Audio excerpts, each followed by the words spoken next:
आप देख रहे हैं कर्तव्य एवं निष्ठा का बयान, साहित्य और संस्कृति का बयान, समता की आवाज बयान टीवी। नमस्कार साथियों, मैं साक्षी गौतम। सदर बाजार पुरानी दिल्ली की रहने वाली पुष्पा विवेक एक घरेलू महिला थीं, पर आजकल ये रोहिणी दिल्ली में रह रही हैं। बाबा साहेब डॉक्टर अंबेडकर का इन्हें कुछ पता ही नहीं था। वर्ष 2002 में रजनी तिलक से जुड़ी, आंदोलन की समझ बढ़ी। रजनी तिलक के साथ लटके झटके झेलते हुए ये घरेलू महिला से लेखिका बन गईं। रजनी तिलक के साथ जो पल पुष्पा विवेक ने गुजारे, सुनिए उन्हीं की जुबानी। बचपन से ही मैं संकोची और शर्मीले स्वभाव की थी। जब से होश संभाला, छोटे भाई बहनों की जिम्मेदारी, घर परिवार की देखभाल और पढ़ाई की तो बेहद ही शौकीन थी। क्लास में भी अच्छे नंबर आते थे और इसीलिए सब लोग मुझे बहुत प्यार करते थे। 9 साल की नहीं, घर की सारी जिम्मेदारियां संभाल ली थी, क्योंकि हम 5 बहन भाई और 5 बच्चे हमारी चाची के थे जिनकी मृत्यु हो गई थी। बहन भाई छोटे थे मेरे से, मैं घर में सबसे बड़ी थी और चाची के भी बच्चे थे।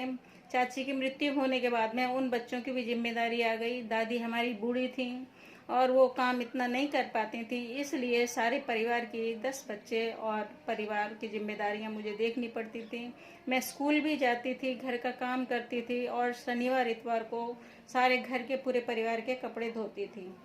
मेरे मम्मी पापा दिल्ली से नौकरी के चक्कर में दिल्ली से बाहर रहते थे और चाचा हमेशा शराब के नशे में रहते थे। साल की उम्र में मेरी शादी हो गई। मैंने शादी के लिए बहुत मना किया, मैं बहुत रोई गिड़गिड़ाई। मैंने खाना तक, यहाँ तक कि मैंने खाना भी छोड़ दिया था, लेकिन मेरी शादी कर दी गई क्योंकि पापा की तबीयत ठीक नहीं रहती थी। वो चाहते थे कि भाई मेरी शादी जल्दी हो जाए। दादी का भी प्रेशर था कि भाई हम लोग कैसे करेंगे, हमारे सामने शादी कर दो। अपने पिताजी को बोला, पिताजी मुझे टाइप सिखा दो, तो पिताजी ने कहा कि नहीं, अपने घर जाके सीखना है जो भी कुछ सीखना है, क्योंकि यहाँ पे हमें नौकरी नहीं करानी है, इसलिए हम तुम्हें टाइप नहीं सिखा सकते। मैंने शादी के बाद में अपने पति को बोला कि मैं नौकरी करना चाहती हूँ, मुझे नौकरी करने दो। तो पति ने भी मना कर दिया, कह रहे नहीं, आप बच्चों को संभालो, बच्चों को कौन देखेगा, बच्चों की जिम्मेदारियां उठाओ। आप जितने आप 1 महीने में करके लेके आओगी, उतना तो मैं 1 दिन में ओवर टाइम करके नहीं ले आऊँगा। इसलिए पति ने भी सर्विस करने के लिए मना कर दी।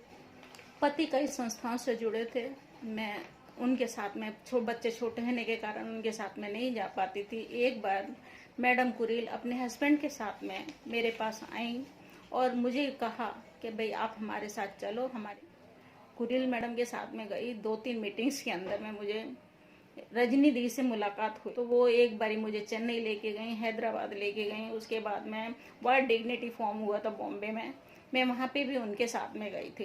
उसके बाद मैंने पीछे मुड़कर नहीं देखा, क्योंकि मैं एक हाउसवाइफ थी और मुझे मीटिंग, संस्था, बाबा साहब के बारे में कुछ नहीं पता था।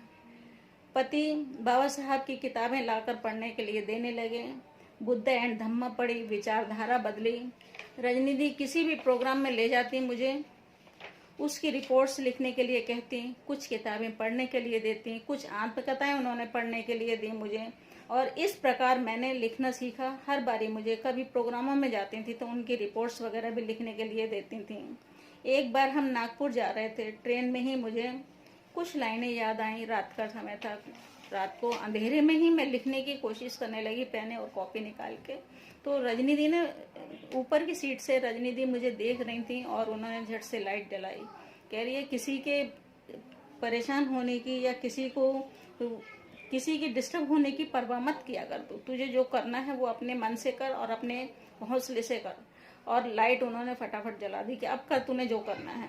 तो इस तरीके से जो मॉरल सपोर्ट मुझे रजनी दी से मिलता था, वो मेरे को अपने परिवार से भी नहीं मिला। कोई बात होती, फौरन कहती तू यहाँ आ जा, अपने आंदोलन का काम करेंगे, हम दोनों ही मिलके अपने आंदोलन का काम करेंगे। तुझे कोई परेशानी होती है तो तू मेरे साथ में रह। मेरी इतनी पेंशन आती है कि हम दोनों का खर्चा आराम से हो सकता है, लेकिन घर भी नहीं छोड़ा जा सकता था। वो फौरन कहीं भी जाना होता, कहीं आंदोलन में, धरने में, प्रदर्शन में, कहीं पे भी, कितनी भी दूर जाना होता था, रजनी दी मेरे को फौरन बुला के फोन करके, पुष्पा वहाँ चलना है। तो कभी मैंने उन्हें मना नहीं किया। हाउस वाइफ थी। हाउस वाइफ से उन्होंने मुझे लेखिका बनाया, आंदोलनकारी बनाया, सामाजिक कार्यकर्ता बनाया। आंदोलन किस तरीके से चलता है, कैसे उसमें भागदौड़ ली जाती है, क्या क्या करना होता है, ये सारी जानकारी मुझे रजनी दी से ही मिली। सामाजिक कार्यकर्ता होने के नाते रजनी दी ने मुझे वह सब सिखाया जो वह खुद भी करती थी और मुझे इनकरेज करती थी। ये लिखो, इसकी रिपोर्ट बना, तू मैं छपने के लिए दूंगी, इसके ये वाला काम कर, मेरे को दे दे, मैं उसको करेक्ट कर दूंगी। इसी सिलसिले में मैंने उनको एक अपना रजिस्टर दिया था काव्य संग्रह का, तो उन्होंने कहा एडिटिंग कर देती हूँ। एक बार ही उन्होंने वापस कर दिया था कि अभी टाइम नहीं है, थोड़े दिन बाद में दे दिए। मैंने लिया, दोबारा लिया, सिर्फ मरने से 15 दिन पहले बिल्कुल तैयार था। सुशीला टाक भोरे वहां से कह रही थी नागपुर से कि पुष्पा अपना रजिस्टर उठा लो। रजिस्टर कंप्लीट हो गया है, रजनी दी ने एडिटिंग कर दी है, आप अपना रजिस्टर ले आओ। वो रजिस्टर मेरे को आज तक नहीं मिला, क्योंकि मैं रजनी दी पे जितना भरोसा करती थी उतना किसी पे आज तक नहीं कर पाई हूँ। मैंने कहा कोई बात नहीं, मैं ले लूंगी, तो मैं नहीं ले पाई। लेकिन जिस दिन मैंने मरा था उस दिन भी मैं सोच रही थी, मैंने कहा लूं, लेकिन परिस्थितियां ऐसी थी कि नहीं ले पाई। और एक दिन के अंदर अंदर वो रजिस्टर जो टेबल पे पड़ा हुआ था गायब हो गया, और मेरी सारी रचनाएं जितना भी थी जो उन्होंने ऐड की थी वो गायब हो गए। एक बारी हम लोग दलित लेखक संघ की मीटिंग में गए थे, वहाँ पे कुछ ऐसी ही झड़प हो गई थी अध्यक्ष और उपाध्यक्ष के साथ में, सेक्रेटरी के साथ में।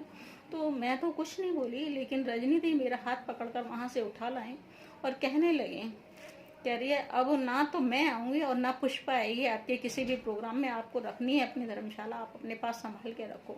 मैं पुष्पा को भी नहीं आने दूंगी, मैं खुद भी नहीं आऊंगी। तो इतना मेरे पर उनको भरोसा था, अपनापन था, जिसे मैं सारी जिंदगी नहीं भूल सकती हूँ। और जल्दी ही अलग भी हो जाते।